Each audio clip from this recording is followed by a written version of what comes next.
বন্ধুরা, আজকের আমার ভিডিওর বিষয়বস্তু হলো জবা গাছের মার্চ মাসের দ্বিতীয় সপ্তাহের পরিচর্যা।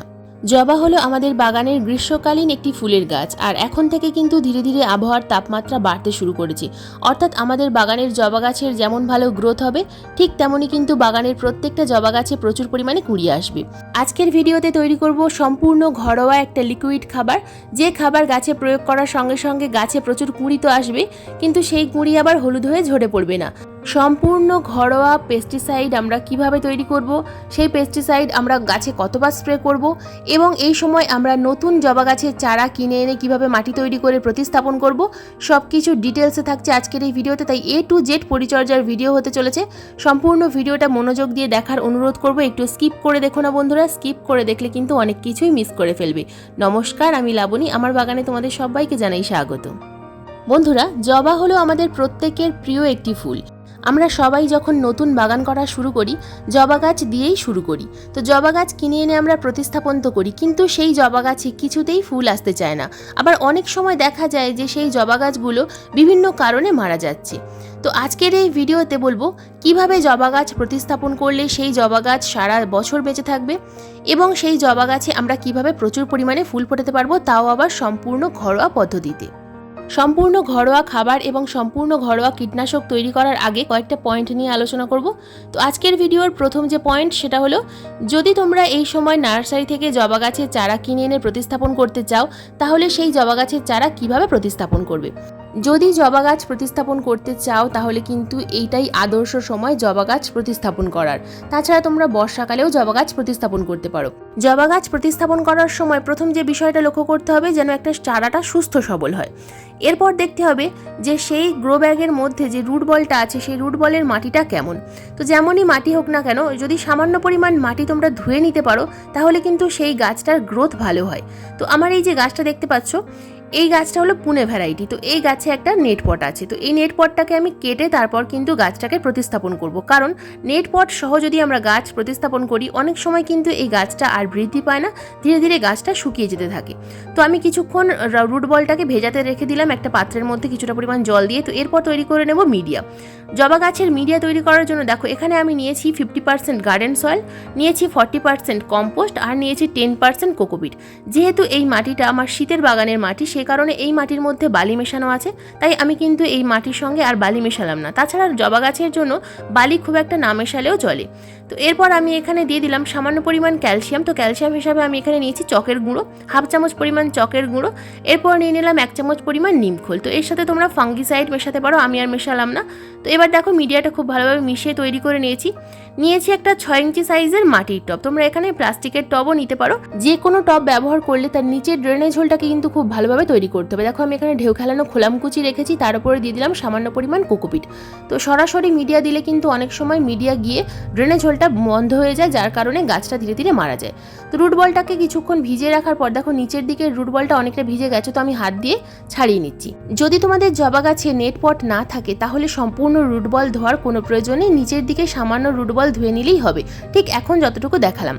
তো যেহেতু আমার এই গাছটার মধ্যে নেট পট আছে, তাই আমি কিন্তু সম্পূর্ণ রুট বলটাকে ধুয়ে ফেললাম এই নেট পটটাকে কাটার জন্য। তো নেট পটটাকে আমি কেটে ফেলবো। তো তার জন্য আমার একটা কাঁচি প্রয়োজন, ধারালো কাঁচির প্রয়োজন। খুব সাবধানে এই নেট পটটাকে কেটে নিতে হবে, যেন গাছের কোনো রকম কোনো ক্ষতি না হয়। নেট পট থাকলে পরবর্তী সময় এই গাছের কাণ্ড কিন্তু মোটা হবে না, যার ফলে গাছটা কিন্তু ধীরে ধীরে রুগ্ন হয়ে যাবে, গাছ দুর্বল হয়ে যাবে, গাছটা অনেক সময় কিন্তু মারাও যেতে পারে শুকিয়ে। তাই নেট পটটা সবসময় কেটে তারপর গাছটা প্রতিস্থাপন করতে পারলে কিন্তু খুব ভালো গাছের গ্রোথ হয়।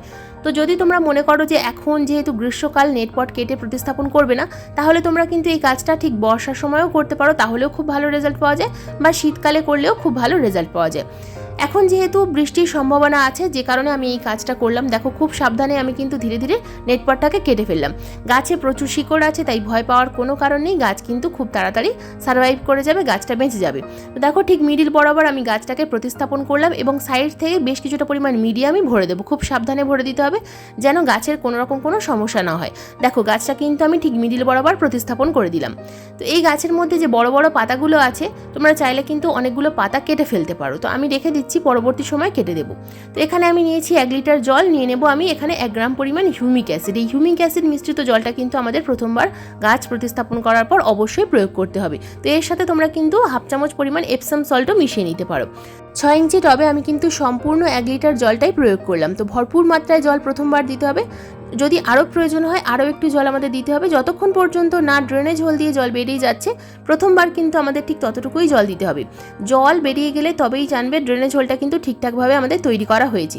তো বড় বড় পাতাগুলো তোমরা চাইলে কিন্তু কেটে ফেলতে পারো। দেখো কিছুক্ষণের মধ্যেই কিন্তু ড্রেনেজ হোল দিয়ে জলটা বেরিয়ে গেল।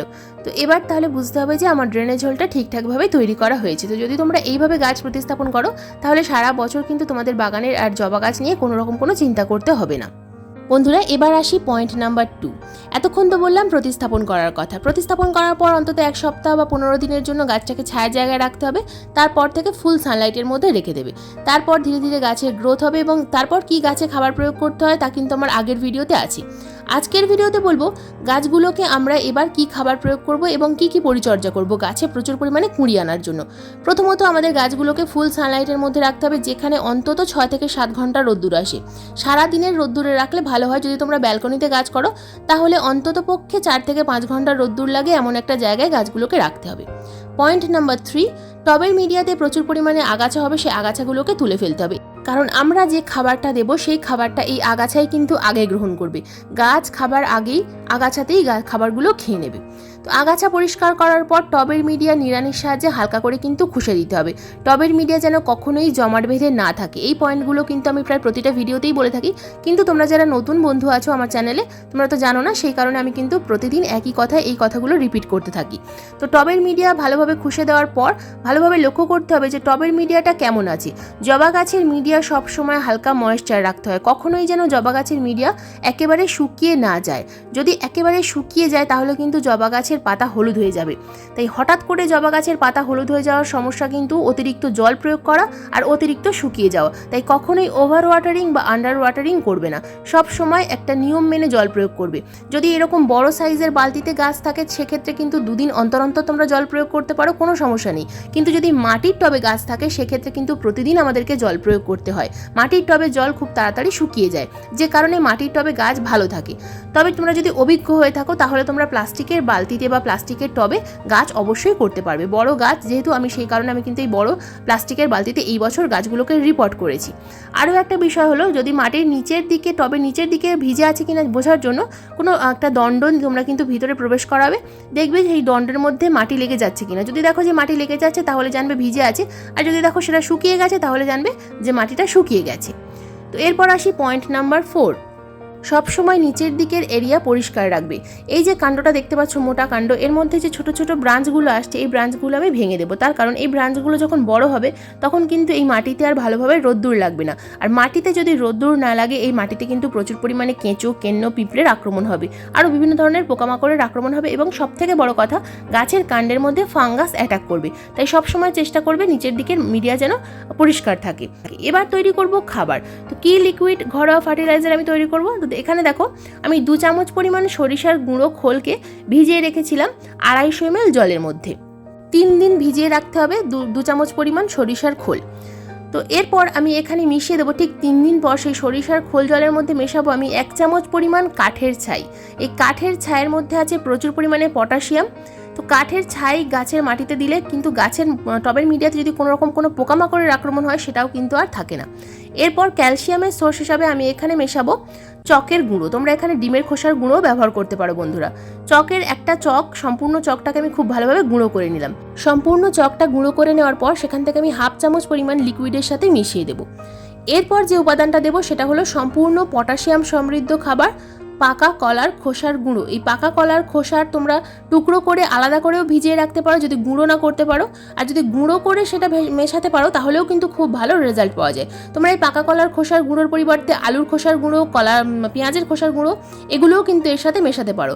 তবে যেহেতু জবা ফুল অনেকেই তোমরা পুজোর কাজে ব্যবহার করো সেই কারণে আমি কিন্তু এই পাকা কলার খোসার গুঁড়োর ব্যবহার করার কথা বলছি। তবে পেঁয়াজের খোসার গুঁড়োও কিন্তু খুব ভালো কাজ করে। গাছের পাতা যে হলুদ হয়ে যায় সেটা কিন্তু ওই পেঁয়াজের খোসার গুঁড়ো দিলে আরও বেশি ভালো কাজ হয়।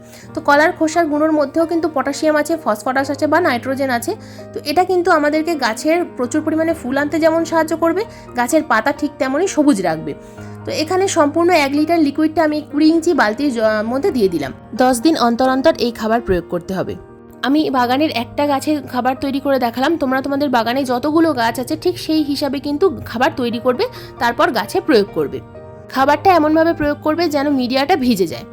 এরপর তৈরি করব সম্পূর্ণ ঘরোয়া কীটনাশক, কারণ জবা গাছে গ্রোথের সঙ্গে সঙ্গে পোকামাকড়ের আক্রমণও কিন্তু খুব বেড়ে যায়।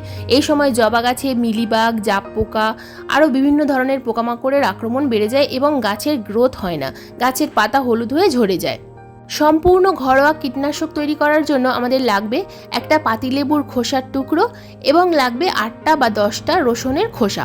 রসুনের খোসার সঙ্গে তোমরা কিন্তু 2 বা 3টে রসুনও থেতো করে দিয়ে দিতে পারো। তো এই দুটো উপাদানকে খুব ভালোভাবে আমি 2 থেকে 3 দিনের জন্য ভিজিয়ে রেখে দিয়েছিলাম 100 ml জলের মধ্যে। তো এখানে আমি নিয়ে নিয়েছি 2 লিটার জল স্প্রেয়ার বটলের মধ্যে।